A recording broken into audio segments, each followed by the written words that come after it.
ہوئے نغمہ کہاں ہو جا، مالک کے حضور جب بندہ عزت سے سر جھکا دیتا ہے اللہ کی رحمتیں بندے پہ نازل ہوتی ہے۔ ایک روایت میں آتا ہے جب بندہ نماز کے لیے کھڑا ہوتا ہے، ابھی اس نے سجدے میں جانا ہوتا ہے، ابھی وہ قیام ہی کرتا ہے، اللہ فرماتا ہے میرے بندے کے گناہ جو ہیں اس کے بدن سے نکال کے ایک سمت کر دو، تاکہ میرا بندہ اس حالت کے اندر میرے حضور حاضر ہو کہ وہ گناہوں سے پاک اور صاف ہو۔ حضرت نبی رحمت صلی اللہ علیہ وآلہ وسلم فرماتے ہیں کہ پھر اس کے سارے گناہ اس کے بدن سے اتار کے ایک سمت رکھ دیے جاتے ہیں، اور بندہ مصلی پہ سبحان ربی العالی کے نغمے الاپتا ہے، رکوع کرتا ہے، سجدے کرتا ہے۔ جب سلام پھیر کے نماز ختم کر کے دعا کر کے جانے لگتا ہے تو فرشتے عرض کرتے ہیں مالک یہ جو گناہ اتار کے ایک سائیڈ پہ رکھے تھے یہ دوبارہ اس کو دے دیں؟ اللہ فرماتا ہے جس کی جھولی سے گناہ نکال لیے تھے دوبارہ اس کی جھولی میں نہیں ڈالیں۔ اللہ اکبر۔ اور ایک روایت کے لفظ ہیں کہ جب بندہ نماز کے لیے کھڑا ہوتا ہے اس کے کندھوں کے اوپر سارے گناہ آ جاتے ہیں اور اس کے سر کے اوپر گناہ آ جاتے ہیں، جب رکوع میں جاتا ہے تو کندھوں والے گناہ گر جاتے ہیں، اور جب بندہ سجدے میں سر رکھتا ہے تو اللہ تعالیٰ اس کے سارے گناہوں کو ختم کر دیتا ہے اور وہ بالکل پاک ہو جاتا ہے۔ حضرت سلیمان فارسی ایک دن ایک درخت کے نیچے کھڑے تھے، آپ نے درخت کی شاخ کو پکڑ کے جنبش دی، حرکت دی، موسم خزاں تھا، درخت کی شاخ کے سارے زرد پتے گر گئے۔ ایک صحابی پاس کھڑے تھے، انہیں پوچھنے لگے عثمان تو نے مجھے پوچھا نہیں کہ میں نے درخت کی شاخ کو یوں ہلایا کیوں ہے؟ انہوں نے کہا اچھا پھر آپ بتا دیں کہ آپ نے درخت کی شاخ کو یوں کیوں ہلایا ہے؟ کہا سنو پھر ایک دن میں اور چند صحابہ حضور کے ساتھ جا رہے تھے، رستے میں ایک درخت آیا، اس کے نیچے حضور کھڑے ہوئے، حضور نے اس طرح درخت کی شاخ کو پکڑ کے ہلایا، یوں پتے جھڑ گئے، ہم اس منظر کو دیکھتے رہے۔ حضور علیہ الصلوۃ والسلام نے فرمایا سلمان فارسی تو نے مجھے پوچھا نہیں کہ میں نے اس درخت کی شاخ کو یوں کیوں ہلایا ہے؟ تو میں نے عرض کی حضور آپ بتا دیں کہ آپ نے کیوں ہلایا ہے؟ فرمایا سلمان جس طرح اس درخت کی شاخ کو ہلایا گیا اور سارے پتے جھڑ گئے، جب کوئی بندہ سجدے میں سر رکھتا ہے نماز پڑھتا ہے اس کے سارے گناہ دھل جاتے ہیں اور وہ پاک اور صاف ہو جاتا ہے۔ ایک دن فرمایا صحابہ اگر کوئی بندہ اس کے گھر کے سامنے سے نہر گزرتی ہو اور وہ دن میں 5 مرتبہ اس نہر کے اندر غسل کرے تو بتاؤ اس کے بدن کے اوپر کوئی میل کچیل رہ جائے گا؟ عرض کی نہیں۔ فرمایا اس طرح جو 5 نمازیں پڑھتا ہے اس کے بدن کے اوپر گناہوں کا میل نہیں رہتا۔ فرمایا الصلاۃ معراج المومنین، نماز مومنوں کا معراج ہے۔ عماد الدین الصلاۃ، نماز دین کا ستون ہے۔ حبب الی من دنیاکم ثلاث الطیب والنساء وجعلت قرۃ عینی فی الصلاۃ، مجھے تمہاری دنیا سے صرف 3 چیزیں پسند ہیں، خوشبو، منکوحہ بیویاں، اور میری آنکھوں کی ٹھنڈک نماز میں رکھی ہے۔ اور حضور نے یہ بھی ارشاد فرمایا من ترک الصلاۃ متعمدا فقد کفر، جس نے جان بوجھ کے نماز چھوڑی گویا اس نے کفر ہی تو کیا، یعنی کافروں والا کام کیا۔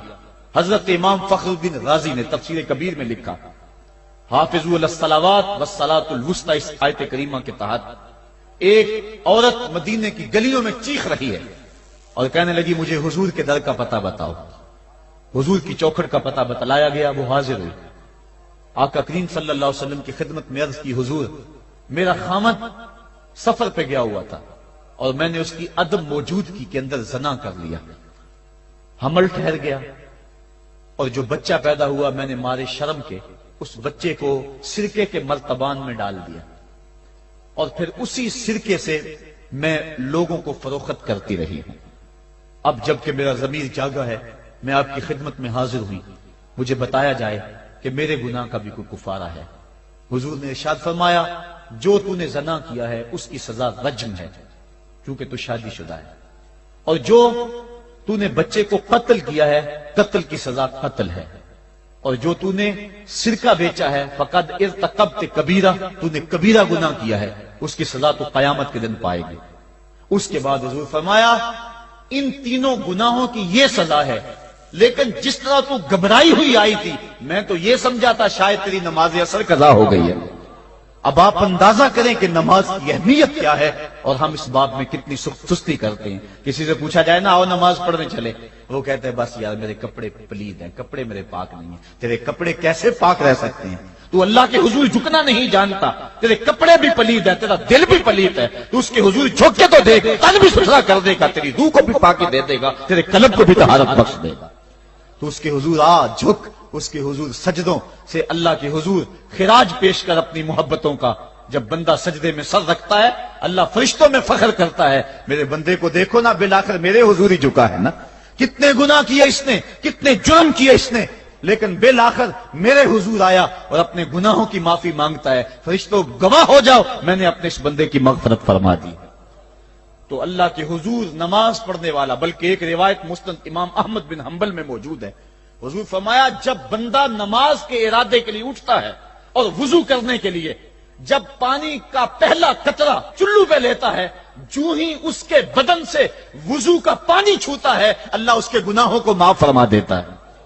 جس نماز کے قصد کے لیے اٹھیں اور وضو کریں اور پانی چھوتے ہی گناہ معاف ہو جائیں، اگر اس نماز کا اعلیٰ درجہ سجدہ کر لیا جائے تو پھر مالک کی کتنی رحمت نازل ہوگی۔ یہ کتنی بڑی دولت ہے، یہ کتنا بڑا سرمایہ ہے جس سے ہم لوگ محروم رہ جاتے ہیں۔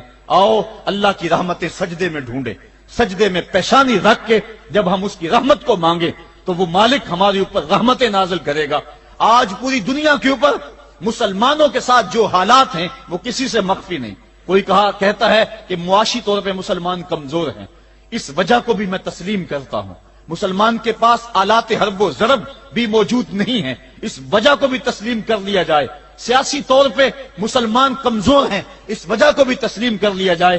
یہ ساری وجہیں اپنی جگہ پہ، لیکن یہ بھی تو سنو مسلمانوں کی تعداد اس وقت 1 ارب 40 کروڑ ہے۔ افرادی قوت اتنی کبھی بھی مسلمانوں کی نہیں ہوئی تھی۔ اس وقت مسلمانوں کے پاس ایٹمی طاقت موجود ہے، اتنی قوت عسکری کبھی بھی مسلمانوں کے پاس نہیں ہوئی تھی۔ 56 اسلامی ملک ہیں جن میں قیمتی معدنیات سے اور تیل کی دولت سے اور سونے کی قیمتی معدنیات سے یہ مسلمان مالا مال ہیں۔ کیا کچھ نہیں ہے جو مسلمانوں کے پاس نہ ہو، لیکن ایک دولت چھن گئی مسلمانوں کے پاس، وہ سجدے کی آبرو، وہ سجدے کی عزت، وہ پیشانی رکھ کے اس رب کو پکارنا جو سب سے اعلیٰ ہے، جو سب سے بالا ہے، جس نے موسیٰ کے فرعون کو نیل کی موجوں میں ڈبو دیا۔ کیا پوری امت مسلمہ 1 ارب 40 کروڑ انسان سجدے میں سر رکھ کے سبحان ربی الاعلیٰ کے نغمے آلاپ کے اپنے رب سے گزارش کریں اور اپنی امت کا رونا روئیں؟ کشمیر میں لٹتی ہوئی جوانیاں اور پل قدس کے اندر بہتا ہوا خون، شبرغان سے لے کر کابل و قندھار تک اور موصل سے لے کر تکریب تک مسلمان کے اوپر جو ظلم و تشدد ہو رہے ہیں، اپنے رب کے حضور اس کا دکھڑا سنائیں اور اپنے مالک کو کہیں میرے مالک ہم لٹ گئے، ہم کٹ گئے، ہم پٹ گئے، اسلحے بھی موجود، افرادی قوت بھی موجود، سیاسی طاقتیں بھی موجود، لیکن اس کے باوجود مسلمان دبتا چلا جا رہا ہے۔ اسی کشتی کو ہے خوف تلاطم صدحیف منہ موڑ دیے تھے جس نے بڑھتے ہوئے طوفانوں کے، جو 300 ہو کر جرأت اور وہ طاقت اور وہ عظیمت کی داستانیں رقم کرتے ہیں کہ مالک تو بھی اس دن کو یوم فرقان کہہ کے پکارتا ہے۔ آج وہ امت بیچ منج دار کے اس امت کی کشتی ہچکولے کھا رہی ہے۔ ہماری فریاد، ہمارا استغاثہ تیرے سے ہے، میرے مالک ہمارا کھویا ہوا وقار بحال کر دے اور اس امت کو اس مرتبہ کمال تک پہنچا دے جس مرتبہ کمال تک یہ امت پہلے پہنچی تھی، اور ان کا کھویا ہوا وقار بحال کر دیا جائے۔ آج بھی ہم اگر سجدوں سے اپنے رب کو منا لیں اور وہ روٹھا ہوا رب آج بھی ہماری مدد کے لیے آ جائے تو پھر کوئی قوت، کوئی طاقت ہمیں نہیں لٹار سکتی۔ آئیے ہم سجدے سے اپنے مالک، اپنے خالق اور اپنے رازق کے حضور اپنی محبتوں اور اپنی الفتوں کا خراج پیش کریں۔ نماز ایک ایسی عبادت ہے جس کا حکم قرآن میں 750 مرتبہ کے قریب دیا گیا۔ اور ایک آخری بات عرض کر کے اپنے موضوع کو سمیٹنا چاہوں گا۔ میرے اور آپ کے آقا مولا حضور نبی رحمت صلی اللہ علیہ وسلم پر جب وقت آخر آیا تو آخری وصیتیں جو حضور نے اپنی زندگی میں کی وہ کیا تھی؟ 2 وصیتیں تھی حضور کی آخری کی، جب حضور ایام مرض میں تھے، اور آخری وصیتیں اس کے بعد حضور نے کوئی کلام نہیں کیا، وہ یہی تھا الصلاۃ الصلاۃ الصلاۃ الصلاۃ۔ لوگوں میں تمہیں نماز کی تاکید کرتا ہوں، میں نماز کی تاکید کرتا ہوں۔ اور دوسرا فرمایا جو تمہاری ملک میں تمہارے غلام اور تمہاری لونڈیاں ہیں ان کے ساتھ حسن سلوک کی تاکید کرتا ہوں۔ یہ آخری 2 باتیں تھی جو حضور نے ارشاد کی، حقوق اللہ کے حوالے سے نماز اور حقوق العباد کے حوالے سے حضور نے کمزوروں کے حق ان تک پہنچانے کی تاکید امت کو دی، اور اس کے بعد پھر حضور انتقال کر گئے۔ آئیے ہم سجدوں سے اپنے رب کو راضی رکھیں۔ اللہ مجھے آپ کو توفیق عمل عطا فرمائے۔